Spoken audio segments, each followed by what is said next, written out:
ನಮ್ಮನ್ನು ಈ ದಿನದಲ್ಲಿಯೂ ಆತನ ಸನ್ನಿಧಿಯಲ್ಲಿ ಆತನ ವಾಕ್ಯವನ್ನು ಕೇಳುವಂತೆ ನಡೆಸುತ್ತಾ ಇರುವುದಾಗಿ ಕರ್ತನಿಗೆ ಕೃತಜ್ಞತೆ ಸಲ್ಲಿಸೋಣ. ಹಲ್ಲೆಲೂಯಾ. ಈ ಮನುಷ್ಯನು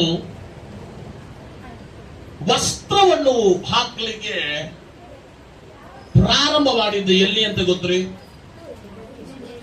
ಏದೇನ್ ತೋಟದಿಂದ ಮನುಷ್ಯನಿಗೆ ಏನಾಯ್ತು? ಬಟ್ಟೆ ಸಿಗಿದ. ಅಲ್ಲಿ ತನಕ ಮನುಷ್ಯನ ಏನ್ ಮಾಡಿಲ್ಲ, ಬಟ್ಟೆ ಹಾಕಿಲ್ಲ. ಸೊ ಅಲ್ಲಿಂದ ಮನುಷ್ಯನ ಏನ್ ಮಾಡಿದಾನೆ? ಫಸ್ಟ್ ಅವನ ಬಟ್ಟೆ ಏನ್ರಿ? ಹೇಳಿ. ಆಮೇಲೆ ಅವನ ಬಟ್ಟೆ ಏನ್ರಿ? ಆಮೇಲೆ ಏನ್ ಬಟ್ಟೆ ರೀ? ವಸ್ತ್ರ. ನಮ್ಮಂಗೆ ಹಂಗೆ ಇದು. ಈಗ ದೇವರು ಸೃಷ್ಟಿ ಮಾಡುವಾಗ ಬಟ್ಟೆ ಹೆಂಗಿತ್ರಿ? ಫುಲ್ ಇತ್ತ. ಈಗ ಸಣ್ಣ ಹಾಕ್ತಾ ಇದೆ. ಹುಡುಗರದು ಪ್ಯಾಂಟ್ ಮೇಲೆ ಹೋಗ್ತಾ ಇದೆ, ಹುಡಿಯಾರದು ಬಟ್ಟೆ ಮೇಲೆ ಹೋಗ್ತಾ ಇದೆ. ಹಂಗಂದ್ರೆ ಏನ್ರಿ? ಏದೇನ್ ತೋಟ ಅನುಭವ ತಿರುಗಿ ಬರ್ಬೋದು. ಅದಕ್ಕೂ ಮುಂಚೆ ಯೇಸುವನ್ನು ಬರ್ತಾರೆ. ಅದೇ ರೀತಿ ಈ ಶರೀರಕ್ಕೆ ಹೇಗೆ ಬಟ್ಟೆ ಇದೆಯೋ ಅದೇ ರೀತಿ ನಮ್ಮ ಆತ್ಮಕ್ಕೂ ಬಟ್ಟೆಗಳಿದಾವೆ. ಗೊತ್ತಿದೆನಾ? ಗೊತ್ತಿಲ್ಲ. ಬಸ್ ಈಗ ಏನೆಲ್ಲ ಹೊಸ ಟ್ರೆಂಡ್ ಡ್ರೆಸ್ ಎಲ್ರಿ ಗೊತ್ತಿದೆ. ನೀವು ಆತ್ಮೀಯ ಬಟ್ಟೆ ಕೇಳಿದ್ರೆ ನಮಗೆ ಎಲ್ಲಿ ಗೊತ್ತಾಗಬೇಕ್ರಿ? ಹೋದೋನ್ರಿ. ಜಕರ್ಯ ಪ್ರವಾದನ ಗ್ರಂಥ 3ನೇ ಅಧ್ಯಾಯ 4ನೇ ವಚನ. ಜಕರ್ಯ ಪ್ರವಾದನ ಗ್ರಂಥ 3ನೇ ಅಧ್ಯಾಯ 4ನೇ ವಚನ. ಯೆಹೋಶುವನು ದೇವದೂತರ ಮುಂದೆ ಕೊಳೆ ಬಟ್ಟೆಯಾಗಿ ನಿಂತಿರಲು ದೇವದೂತನು ಇವನ ಕೊಳೆ ಬಟ್ಟೆಗಳನ್ನು ತೆಗೆದು ಬಿಡಿರಿ.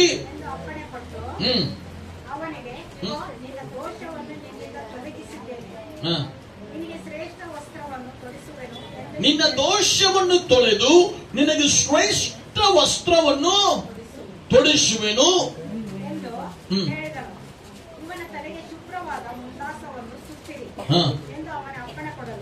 ಅವರು ಅವನ ತಲೆಗೆ ಶುಭ್ರವಾದ ಮುಂಡಾಸವನ್ನು ಸುತ್ತಿ ಅವನಿಗೆ ವಸ್ತ್ರವನ್ನು ಹಾಕಿದರು.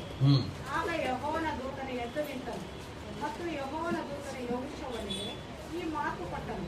ಸೇನಾಧೀಶ್ವರನಾದ ಯೆಹೋವನು ಇಂತೆನ್ನುತ್ತಾನೆ, ನೀನು ನನ್ನ ಮಾರ್ಗದಲ್ಲಿ ನಡೆದು ನಾನು ನಿನಗೆ ವಹಿಸಿದ ಪಾರುಪತ್ಯವನ್ನು ನೆರವೇರಿಸಿದರೆ ನನ್ನ ಆಲಯದ ಮುಖ್ಯಾಧಿಕಾರಿಯಾಗಿ ನನ್ನ ಪ್ರಾಕಾರಗಳನ್ನು ನೋಡಿಕೊಳ್ಳುವೆ. Hallelujah, hallelujah. ಈಗ ದೇವದೂತನು ಯೆಹೋಶುವ ಮುಂದೆ ನಿಂತನು. ಯೆಹೋಶುವನ ಮುಂದೆ ದೇವದೂತನು ನಿಂತಿರುವಾಗ ಈಗ ಯೆಹೋಶುವನು ಕೊಲೆ ಬಟ್ಟೆ ಹಾಕಿದ್ದಾನೆ. ಏನು ಓದ್ತೇವೆ ನಾವು? ಕೊಲೆ ಬಟ್ಟೆ ಹಾಕಿದ್ದಾನೆ. ದೇವದೂತನು ಯಾರಿಗೆ ಹೇಳಿದ್ದಾನೆ? ತನ್ನ ಸೇವನಿಗೆ ಹೇಳ್ತಾ ಇದ್ದಾನೆ. ಯಾರ ಸೇವನಿಗೆ? ತನ್ನ ಸೇವಕನಿಗೆ ಹೇಳ್ತಾ ಇದ್ದಾನೆ, ಅವನ ಬಟ್ಟೆ ಕೊಲೆ ಆಯ್ತು, ಚೇಂಜ್ ಮಾಡಿ. ಹಲ್ಲೆಲೂಯಾ. ಅದು ಚೇಂಜ್ ಮಾಡೋದು ಫಸ್ಟ್ ಏನ್ ಮಾಡ್ತಾ ಇದ್ದಾನೆ? ಅವನ ತಲೆಗೆ ಮುಂಡಾಸನ್ನು ಕಟ್ಟಿಕೊ. ಹಲ್ಲೆಲೂಯಾ. ಹೀಗೆ ಕೊಲೆ ಬಟ್ಟೆ ಏನ್ ತೋರಿಸ್ತಾ ಇದೆ ಅಂದ್ರೆ ನಮ್ಮ ಪಾಪವನ್ನು ತೋರಿಸ್ತಾ ಇದೆ. ಈ ಪಾಪವೆಂಬ ವಸ್ತ್ರವನ್ನು ನೀವು ತೆಗೆದುಹಾಕುವಾಗ ದೇವರು ಏನ್ ಮಾಡ್ತಾನಂತ ನಮ್ಮ ಮೇಲೆ ಹೊಸ ಅಂಗಿಯನ್ನು ನಮಗೆ ದೇವರು ಕೊಡ್ತಾ ಇದ್ದಾನೆ. ಅದು ಯಾವ ಅಂಗಿ ಇದೆ? ದೇವಾಲಯವನ್ನು ಕಾಯುವಂತ ಆ ವಾಕ್ಯ ಹೋದ್ರಿ.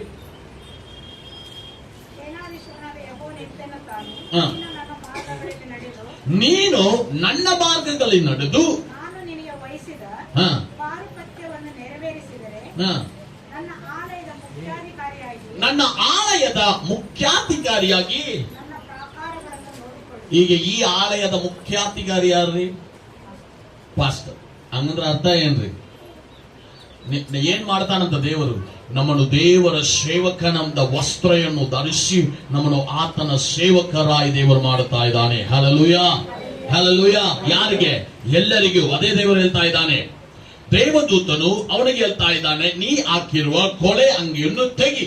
ಕೊಳೆ ಅಂಗಿ ನಿನ್ನಲ್ಲಿ ಇರುವ ತನಕ ನಿನಗೆ ಹೊಸ ಅಂಗಿ ಕೊಡ್ಲಿಕ್ಕೆ ಸಾಧ್ಯತೆ ಇಲ್ಲ.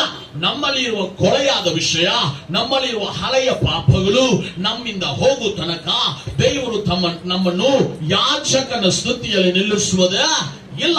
ಇವತ್ತು ಅನೇಕರು ನಾವು ಒದ್ದಾಡ್ಲಿಕ್ಕೆ ಕಾರಣ ಏನಂದ್ರೆ ನಾವು ಪ್ರಾರ್ಥನೆ ಮಾಡುತ್ತಾ ಇದ್ದೇವೆ, ಆರಾಧನೆ ಮಾಡುತ್ತಾ ಇದ್ದೇವೆ, ಬಟ್ ಇನ್ನು ಕೊಳೆ ಅಂಗಿನೇ ನಾವು ಹಾಕಿದವರಾಗಿದ್ದೇವೆ. ಹಲ್ಲೆಲೂಯಾ. ಈ ಕೊಳೆ ಅಂಗಿ ನಮ್ಮಲ್ಲಿ ಇರುವ ತನಕ ನಮಗೆ ದೇವರು ಆ ಒಂದು ಹೊಸ ವಸ್ತ್ರವನ್ನು, ಶುಭ್ರ ವಸ್ತ್ರವನ್ನು, ಮುಂಡಾಸನ್ನು ಕಟ್ಟಿಕೊಂಡು ದೇವಾಲಯದಲ್ಲಿ ನಿಂತುಕೊಂಡು ದೇವರ ಸೇವೆಯನ್ನು ಮಾಡುವಂತ ಭಾಗ್ಯವನ್ನು ದೇವರು ನಮಗೆ ಕೊಡುವುದು ಇಲ್ಲ. ಹಲ್ಲೆಲೂಯಾ. ಇವತ್ತು ನಾವಿಲ್ಲಿ ಕುಂತ ಅನೇಕರು ನಾವು ಪ್ರಾರ್ಥನೆ ಮಾಡುತ್ತಾ ಆರಾಧನೆ ಮಾಡುತ್ತಾ ಇರುವ ಗಳಿಗೆಯಲ್ಲಿ ದೇವರು ನಮಗೆ ತೋರಿಸ್ತಾ ಇದ್ದಾನೆ, ನಾವು ಪಾಪಗಳಲ್ಲಿ ಅನೇಕರು ಒದ್ದಾಡುತ್ತಾ ಇದ್ದೇವೆ. ಏನ್ ಬಿಡಬೇಕಂತ ಹೇಳ್ತಾ ಇರುವ ವಿಷಯಗಳು ಬಿಡ್ಲಿಕ್ಕಾಗದಂತ ಪಾಪಗಳಲ್ಲಿ ನಾವಿನ್ನು ಇವತ್ತು ಬಂಧಿಸಲ್ಪಟ್ಟವರಾಗಿದ್ದೇವೆ. ಆ ಎಲ್ಲಾ ಪಾಪಗಳನ್ನು ಬಿಟ್ಟು, ದೋಷಗಳನ್ನು ಬಿಟ್ಟು ನಾವು ಹಳೆಯ ಬಟ್ಟೆಯನ್ನು ಕಳೆದು ನಾವು ನಿಂತಿರುವಾಗ ಅಷ್ಟೇ ದೇವದೂತರು ನಮಗೆ ಹೊಸ ಬಟ್ಟೆಯನ್ನು ಕೊಡುವಾತನಾಗಿದ್ದಾನೆ. ಹಲ್ಲೆಲೂಯಾ. ಮೊದಲನಾಗಿ ಅದು ಏನ್ ವಸ್ತ್ರ ರೀ? ಗಾರ್ಮೆಂಟ್ ಆಫ್ ಪ್ರೀಸ್ಟ್, ಯಾಜಕನ ವಸ್ತ್ರವನ್ನು ದೇವರು ನಿಮಗೆ ಕೊಡುತ್ತೆ. ಮೊದಲನೇ ವಸ್ತ್ರ ಏನ್ರಿ? ಶ್ರೇಷ್ಠವಾದ ವಸ್ತ್ರ. ಅದೇ ಏನ್ ವಸ್ತ್ರ ರೀ? ಯಾಜಕನ ವಸ್ತ್ರ. ಯಾಜಕನಾಗಿದ್ದಾನೆ, ನೀವು ನಿಂದಿರ್ತೀರಾ. ಯಾಜಕನಿಗೆ ಕಟ್ಟಿದಂಗೆ ಮುಂಡಾಸದ ಕಟ್ಟಲ್ಪಟ್ಟು ದೇವಾಲಯದಲ್ಲಿ ಏನ್ ಕೆಲಸ ರೀ? ಮುಖ್ಯಾಧಿಕಾರಿಯಾಗಿ ನಿಂದಿರಿಸಬೇಕಂದ್ರೆ, ಮಗ ಯಾಜಕನ ಸ್ಥಾನದಲ್ಲಿ ನಿಂದಿರಬೇಕಂದ್ರೆ ಅವನಿಗೆ ಅದರ ತಕ್ಕದ ಇರುವ ಬಟ್ಟೆ, ಯೋಗ್ಯವಾದ ಬಟ್ಟೆಯನ್ನು ಹಾಕದೆ ಅವನ ಮಗ ಪರಿಶುದ್ಧ ಸ್ಥಳದಲ್ಲಿ ಹೋಗ್ಲಿಕ್ಕೆ ಸಾಧ್ಯತೆ ಇಲ್ಲ. ಸೊ ನಮಗೆ ಮೊದಲನಾಗಿ ದೇವರು ಕೊಡುವ ವಸ್ತ್ರ ಏನಂದ್ರೆ ಯಾಜಕನ ವಸ್ತ್ರ. Hallelujah, hallelujah. ಎರಡನೇದಾಗಿ ಯೆಶಾಯ ಪ್ರವಾದನೆ ಗ್ರಂಥ 61ನೇ ಅಧ್ಯಾಯ 10ನೇ ವಚನ. ಯೆಶಾಯ ಪ್ರವಾದನೆ ಗ್ರಂಥ 61ನೇ ಅಧ್ಯಾಯ 10ನೇ ವಚನ. ನಾನು ಯೆಹೋವನಲ್ಲಿ ಪರಮಾನಂದ ಪಡುವೆನು, ನನ್ನ ಆತ್ಮವು ನನ್ನ ದೇವರಲ್ಲಿ ಇದ್ದುವುದು. ವರನು ವಾಸಿಗಳನ್ನು ಧರಿಸಿಕೊಳ್ಳುವಂತೆಯೂ ವಧುವು ತನ್ನನ್ನು ಆಭರಣಗಳಿಂದ ಅಲಂಕರಿಸಿಕೊಳ್ಳುವ ಹಾಗೂ ಆತನು ನನಗೆ ರಕ್ಷಣೆ ಎಂಬ ವಸ್ತ್ರವನ್ನು ಧರಿಸಿ, ಆತನು ನನಗೆ ರಕ್ಷಣೆ ಎಂಬ ವಸ್ತ್ರವನ್ನು ವಧಿಸಿ ಧರ್ಮವೆಂಬ ನಿಲುವಂಗಿಯನ್ನು ತೊಡಿಸಿದ್ದಾನಲ್ಲ. Hallelujah. Hallelujah. I delight greatly in the Lord. My soul rejoices in God, for He has clothed me with garland of salvation. ರಕ್ಷಣೆ ಎಂಬ ವಸ್ತ್ರವನ್ನು ದೇವರು ನನಗೆ ಧರಿಸಿದಾನೆ. ಯಾವಾಗ? ಕೊಳೆ ಅಂಗಿ ಹಾಕಿ ನಾನು ನಿಂತಿದ್ದೇನೆ. ಕೊಳೆ ಅಂಗಿ ಹಾಕಿದ ತಕ್ಷಣ ದೇವರು ಹೇಳ್ತಾನೆ, ಹಂಗೆ ಬಾ ಅಂತ ಹೇಳಿಲ್ಲ. ದೇವರು ಏನ್ ಹೇಳ್ತಾ ಇದ್ದಾನೆ? ಇವನು ಫಸ್ಟ್ ಬೇರೆ ಬಟ್ಟೆಯನ್ನು ಕೊಡು. Hallelujah, hallelujah, hallelujah. ಬೇರೆ ವಸ್ತ್ರವನ್ನು ತರಿಸಿಕೊಂಡೇನೆ ದೇವರು ಸನ್ನಿಧಿಯಲ್ಲಿ ನಿಂತಿರಬೇಕು. ಹಲ್ಲೆಲೂಯಾ. ಇಲ್ಲಿ ಇರುವಾಗ ನಿಮಗೊಂದು ಅಂಗಿ ಇದೆ. ಏನ್ರಿ? ರಕ್ಷಣೆ ಎಂಬ ಒಂದು ಅಂಗಿ ದೇವರು ನಮಗೆ ಕೊಟ್ಟಿದ. ಈ ರಕ್ಷಣೆ ಎಂಬ ಅಂಗಿ ನಾವೆಲ್ಲರೂ ಹೊಂದಿದೇವಾ? ನೋಡಿ, ಅದಕ್ಕೆ ಹೋಗು ಮುಂಚೆ ಫಸ್ಟ್ ಈ ವಾಕ್ಯವನ್ನು ಧ್ಯಾನಿಸೋಣ. ಈ ವಾಕ್ಯವನ್ನು ಓದ್ರಿ. ಅದೇ ವಾಕ್ಯವನ್ನು. ನಾನು ಯೆಹೋವನಲ್ಲಿ ಪರಮಾನಂದ ಪಡುವೆನು, ನನ್ನ ಆತ್ಮವು ನನ್ನ ದೇವರಲ್ಲಿ ಇದ್ದುವುದು. ವರನು ಬಾಸಿಂಗವನ್ನು ಧರಿಸಿಕೊಳ್ಳುವಂತೆಯೂ ವರನು ಬಾಸಿಂಗವನ್ನು ಧರಿಸಿಕೊಳ್ಳುವ ಹಾಗೆ ವಧುವು ತನ್ನನ್ನು ಆಭರಣಗಳಿಂದ ಅಲಂಕರಿಸಿಕೊಳ್ಳುವ ಹಾಗೂ ಆತನು ನನಗೆ ರಕ್ಷಣೆ ಎಂಬ ವಸ್ತ್ರವನ್ನು ಧರಿಸಿ. ನೋಡ್ರಿ, ಈ ರಕ್ಷಣೆ ಎಂಬ ವಸ್ತ್ರಕ್ಕೆ ಒಂದು ಬ್ಯೂಟಿ ಇದೆ. ಅದೇ ಇಲ್ಲಿ ಯೆಶಾಯ ಪ್ರವಾದಿ ಅವನು ಹೇಳ್ತಾ ಇದ್ದಾನೆ, ಆ ವಸ್ತ್ರಕ್ಕೆ ಒಂದು ಏನಿದೆ? ಸುಂದರತೆ ಇದೆ. ಹಲ್ಲೆಲೂಯಾ. ಅದು ಹೆಂಗೆ ಅಂದ್ರೆ, ಒಂದು ವಧು ಲೈಫ್ ಅಲ್ಲಿ ನೀವು ಚೆನ್ನಾಗಿ ರೆಡಿ ಆಗುವ ಒಂದು ದಿನ ಯಾವಾಗ ಹೇಳ್ರಿ? ಮದುವೆಯಲ್ಲಿಯೂ ಮರಣದಲ್ಲಿಯೂ. ಎರಡು ಸಮಯ ಬಹಳ ಚಲೋ ರೆಡಿ ಮಾಡ್ತಾರೆ ನಮಗೆ. ಒಂದು ಹೇಳಿರಿ ಮದುವೆಯಲ್ಲಿ, ಅದು ನಾವೇ ರೆಡಿ ಆಗ್ತೇವೆ. ಮರಣದಲ್ಲಿ ನಮಗೆ ಯಾರು ರೆಡಿ ಮಾಡ್ತಾರೆ? ಅವಾಗಲೂ ಬಹಳ ಚಲೋ ಮಾಡ್ತಾರೆ, ಟೈಗಿ ಹಾಕೊಂಡು ಬಾಕ್ಸಲೆ ಹಾಕೊಂಡು. ಹೌದಲ್ರಿ? ಸೊ ಈ ಒಂದು ವಸ್ತ್ರಕ್ಕೆ ಒಂದು ಬ್ಯೂಟಿ ಇದೆ.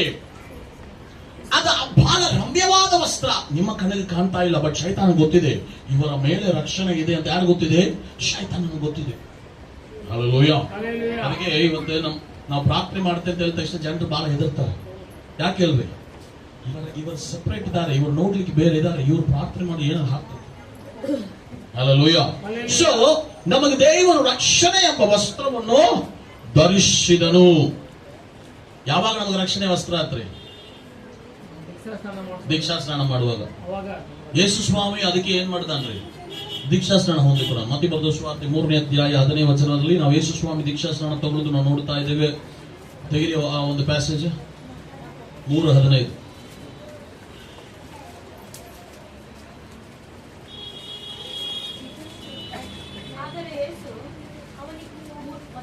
ಹೌದು.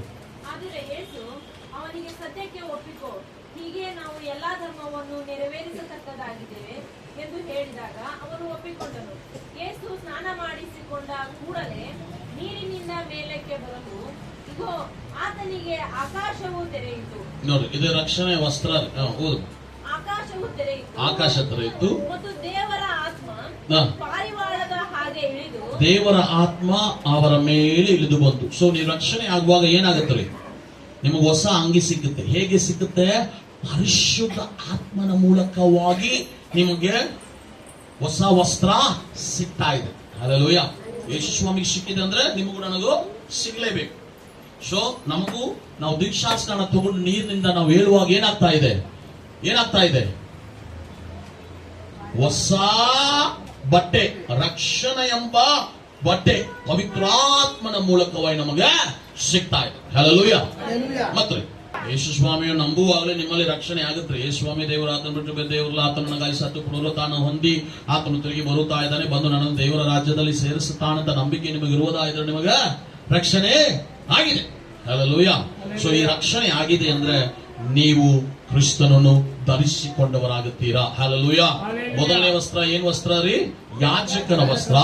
ಎರಡನೇ ವಸ್ತ್ರ ರಕ್ಷಣೆ ಎಂಬ ವಸ್ತ್ರ. ಹಲ್ಲೆಲೂಯ. ಯೆಶಾಯ ಗ್ರಂಥ 61ನೇ ಅಧ್ಯಾಯ 3ನೇ ವಚನ ಓದ್ರಿ. ಇತರೆಲ್ಲರನ್ನು ಸಂತೈಸುವುದಕ್ಕೂ ಸಿಯೋನಿನಲ್ಲಿ ಶೋಕಿಸುವವರಿಗೆ ಅವತ್ತೊಂದು ಅದೇ ಓದ್ರಿ.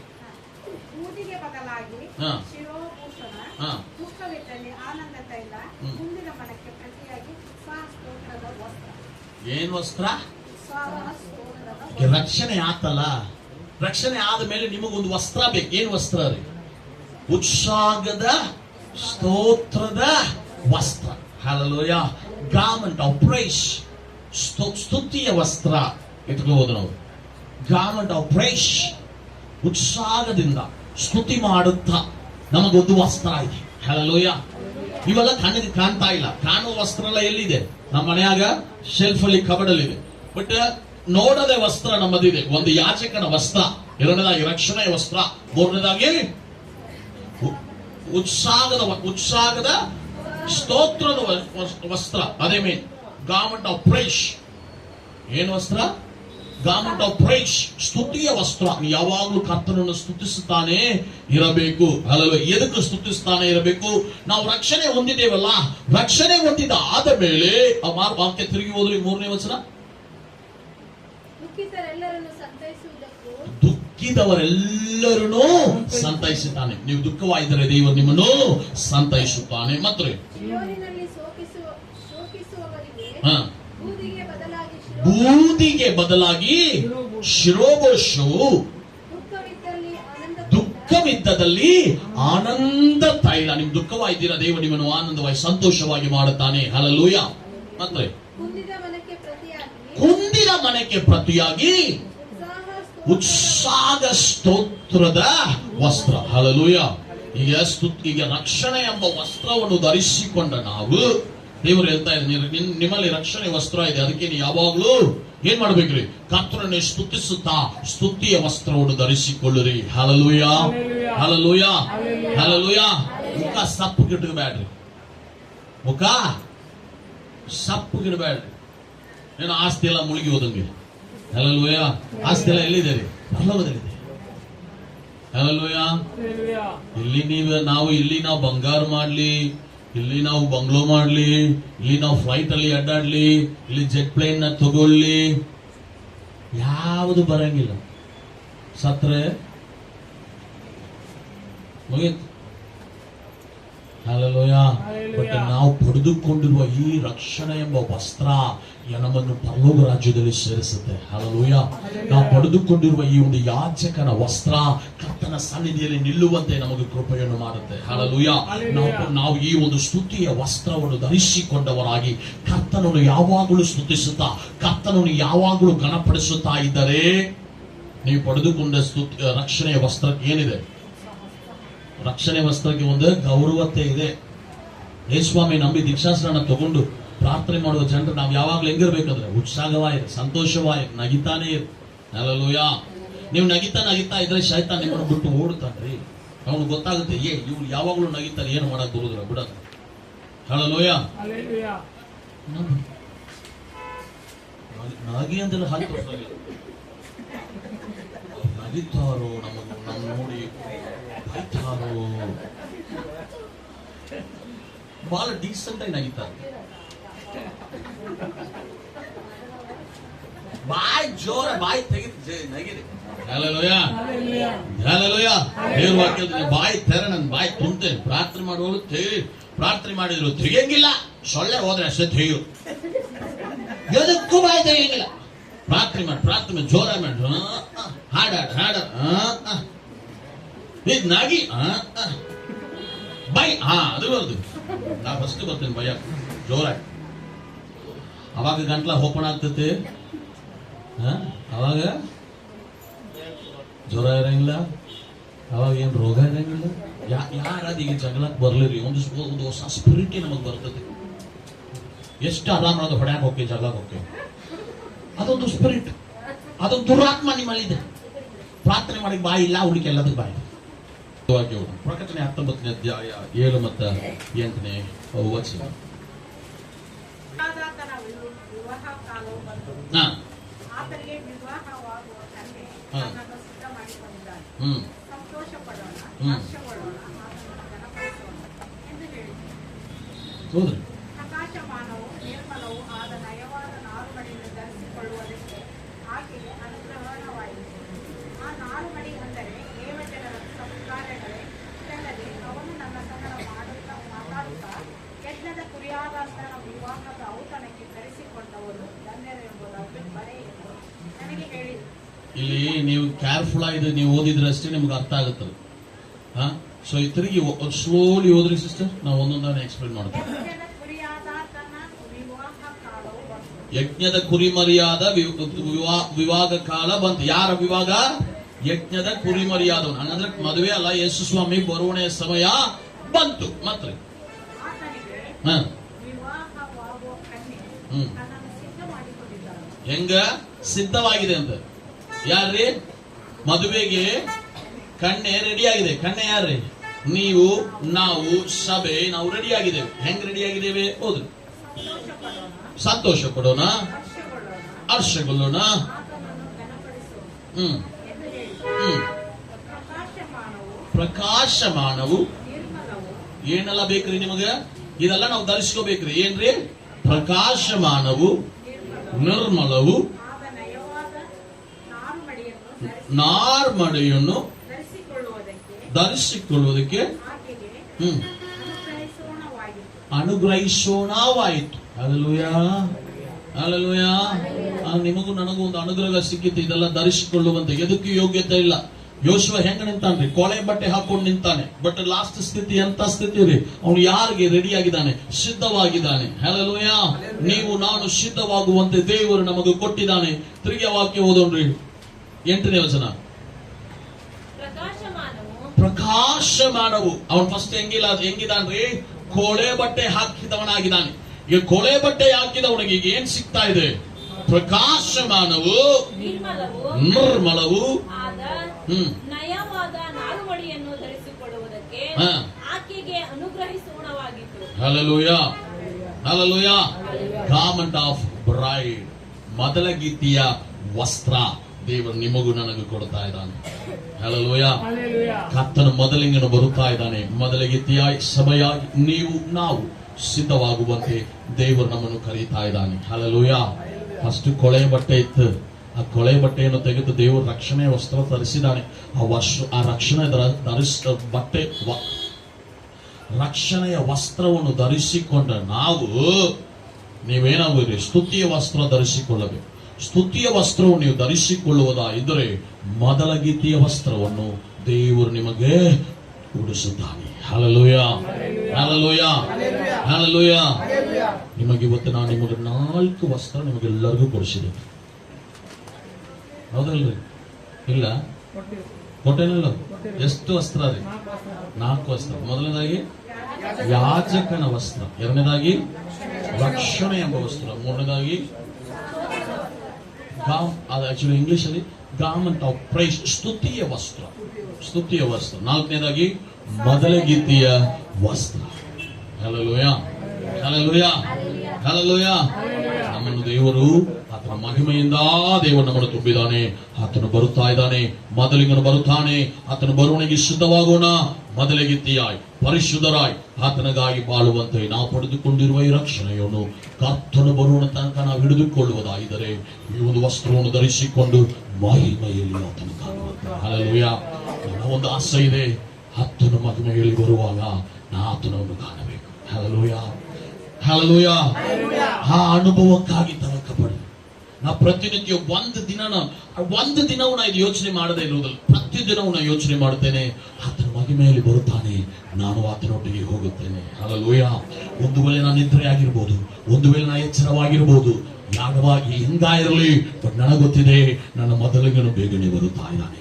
ಆತನು ಬರುವಾಗ ಮೊದಲಿಗೆತೆಯಾಗಿ ಸಭೆಯಾಗಿ ಮಹಿಮೆಯಲ್ಲಿ ಪಾಲ್ಗೊಳ್ಳುವಂತೆ ಪರಿಶುದ್ಧತೆಯನ್ನು ಧರಿಸಿಕೊಂಡು, ಪರಿಶುದ್ಧವಾದ ಮೊದಲಗೀತೆಯ ವಸ್ತ್ರವನ್ನು ಧರಿಸಿಕೊಂಡು ಮೊದಲಿಗನಾದ ನಮ್ಮ ಕ್ರೈಸ್ತನನ್ನು ನಾವು ನೋಡುವಂತೆ ಕರ್ತನು ನಾನೇ ನಮಗೆ ಕೃಪೆ ಮಾಡಲಿ. ಹಲ್ಲೆಲೂಯಾ. ಎಲ್ಲರ ಕಡೆಗಳ ಮುಂಚೆ ನಮ್ಮ ದೇವರನ್ನು ಸಮರ್ಪಿಸೋಣ. ನನ್ನ ದೇವರನ್ನು ಬೇಗನೆ ಬರುತ್ತಾ ಇದೆ. ಹಲ್ಲೆಲೂಯಾ. ಮೊದಲಿಗನು ಬೇಗನೆ ಬರುತ್ತಾ ಇದ್ದಾನೆ. ಮೊದಲಗೀತೆ ಸಭೆಯೇ ನಿಶ್ಚಿತವಾಗಿದೆಯಾ? ನಿನಗೆ ಕೊಡಲ್ಪಟ್ಟ ಆ ಒಂದು ವಸ್ತ್ರ, ರಕ್ಷಣೆ ಎಂಬ ವಸ್ತ್ರ ಇವತ್ತು ಹೇಗೆ ಇದೆ? ನೀವು ಪರಿಶುದ್ಧರಾಗಿದ್ದೀರಂದ್ರ ಆತನು ಬರುವಾಗ